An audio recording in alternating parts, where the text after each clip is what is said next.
Di tengah meningkatnya ketegangan militer Cina dan Jepang, kapal perang Beijing dilaporkan muncul di dekat kepulauan yang menjadi sengketa kedua negara. Jepang langsung melayangkan protes kepada pemerintah Cina atas tindakan tersebut. Protes itu disampaikan saat laporan lainnya menyebut Rusia juga mengerahkan kapal militernya ke area yang sama di Laut Cina Timur pada Senin 4 Juli. Kapal frigate Cina kedapatan berlayar di dekat pulau yang tak berpenghuni, yang dikelola Jepang tetapi diklaim oleh Cina. Jepang menyebut wilayah itu dengan nama Kepulauan Senkaku, sedangkan Cina menamainya dengan Kepulauan Diaoyu.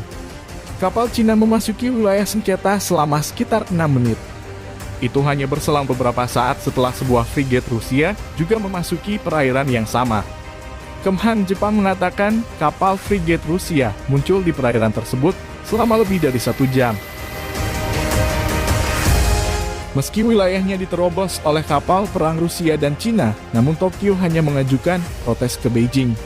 Kami menyampaikan keprihatinan besar dan melayangkan protes kami kepada pihak Cina melalui rute diplomatik dan mendesak mereka untuk mencegah berulangnya insiden ini, ucap pejabat Jepang Seiji Kihara kepada wartawan setempat.